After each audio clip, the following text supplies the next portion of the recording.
नाही. एक ध्यानात ठेवा, कथाकार, कीर्तनकार, गायक आणि वादक कधी माणसाने वारकरी निवडावा. कसा निवडावा? वारकरी निवडावा. तो परमार्थ महाराजच्या ठिकाणी शुद्ध होत असतो. अतिशय गोड आणि सुंदर आपल्या गावाचं परम भाग्य आहे. आपल्या गावात महाराज कीर्तनकार सुद्धा आहे, वादक सुद्धा आहे आणि सुंदर असे महाराष्ट्रामध्ये प्रसिद्ध असे गायक सुद्धा आहेत महाराज. अतिशय गोड सुंदर व्यक्तिमत्व महाराज. हरिभक्त परायण आमचे माऊली बाबा या ठिकाणी आहेत. महाराजाला धन्यवाद देतो. दुसरे आमचे अण्णा आहेत, बोले अण्णा, महाराज अण्णाला सुद्धा धन्यवाद देतो. तिसरे आमचे शंकर महाराज आहेत. आम्ही सोबत शिकायला होतो आळंदीला. अतिशय गोड व्यक्तिमत्व आणि ते व्यक्तिमत्व म्हणजे इकडे काकड्यात चालते, भजनात चालते, कीर्तनात चालते आणि टॉपच्या गायक मध्ये बी चालते.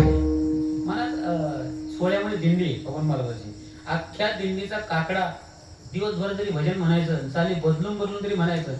सोहळी टॉपचे गायक असतात, पण महाराज ते शंकर महाराजांचा ऐकण्याचा कवी असतात. हे विशेषतः आपल्या गावशी आणि अतिशय गोड आणि प्रेमळ व्यक्तिमत्व आहे बरं का. काय माहितीये का, माणूस एक वेळेस मळका असा तरी चालेल, पण तो झळका नसा. माझं बोललं कळलं का?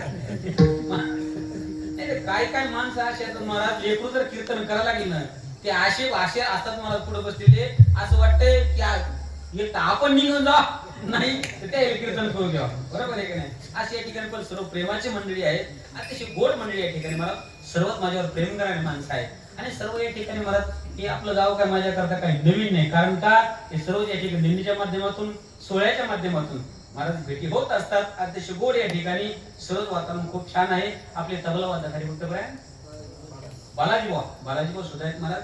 बालाजी बुवा लवकर माघार घेतली की माझी सरकार पोचण्याची शक्यता दाटे. त्याच्यामध्ये अर्ज माग घेतला बा. अतिशय गोड आणि सुंदर हरिभक्त इंगोली महाराज आपले, आशिष महाराज इंगोली महाराज. जोरदार टाळी होतो त्यांच्याकडे. अजिबात दिसत नाही का? अजिबात दिसत नाही तरी पप्पा होता दिवशी बरं का.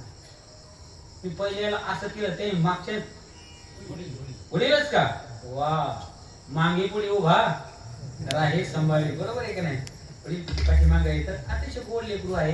आणि मी असं म्हणेल काय माहितीये का, वाजवणं कमी असेल पण ध्यानात ठेवा, दिसत नसतानाही कीर्तनाची साथ करणं एवढी सोपी नाही. अतिशय गोड. दादालाही धन्यवाद देतो. सुंदर माईक सिस्टीम आहे. चॅनल कोणतं आहे?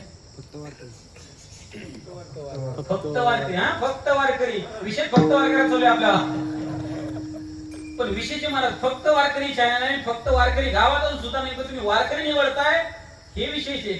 आता कळण्यावाले को इशारा पाठवते. मला काय सांगायचंय महाराज, फक्त वारकरी चॅनल असेल तर फक्त वारकरीच निवडा, ही गोष्ट महत्वाची आहे. विठ्ठल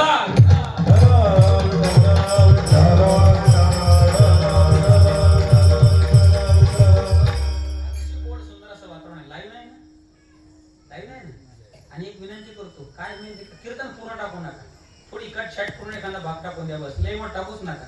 तर मी लावूच दिलं नसतं, मला आनंद सांगितलं मला ते राहू द्या, काय हरकत नाही. असो, अतिशय गोड अशा वातावरणामध्ये कीर्तनाचा योग आहे आणि त्या योगातून आजचा घडलेला क्षेम आहे आणि त्या क्षेमातून सर्वांच्या दर्शनाचा लाभ आहे. आणि आजचं सौजन्य ज्यांचं आहे ते आजचे वरबाबत ना, वरबाबत ना, हो वरबाबत ना, वरबाबत सौजन्य भागवत रुपेश इंगोले यांचं आजचं सौजन्य टाळी वाजवतो त्यांच्याकरता. कारण त्यांच्या माध्यमातून कीर्तनकार उभा आहे. बरोबर आहे की नाही? कारण टाळी जोरात होणं महत्वाची आहे, कारण मुखात जोरात लागेल. विठ्ठल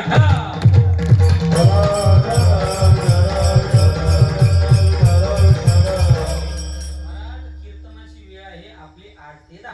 किती वेळ आहे? 8 ते 10. 8 ते 10 वेळ असेल. आपली 1 मिनिट शिल्लक झाला, त्याच्याबद्दल माफी मागतो. आणि जय विठ्ठल काळजी करू नका. आपली 8 ते 10 जर वेळ असेल, पण लग्नामुळे काय झालं, थोडस कार्यक्रम लेट झाला. कार्यक्रम लेट जर झाला, आपण 8च्या ऐवजी 8:30 करू. किती करू? 8:30 ते 11:30.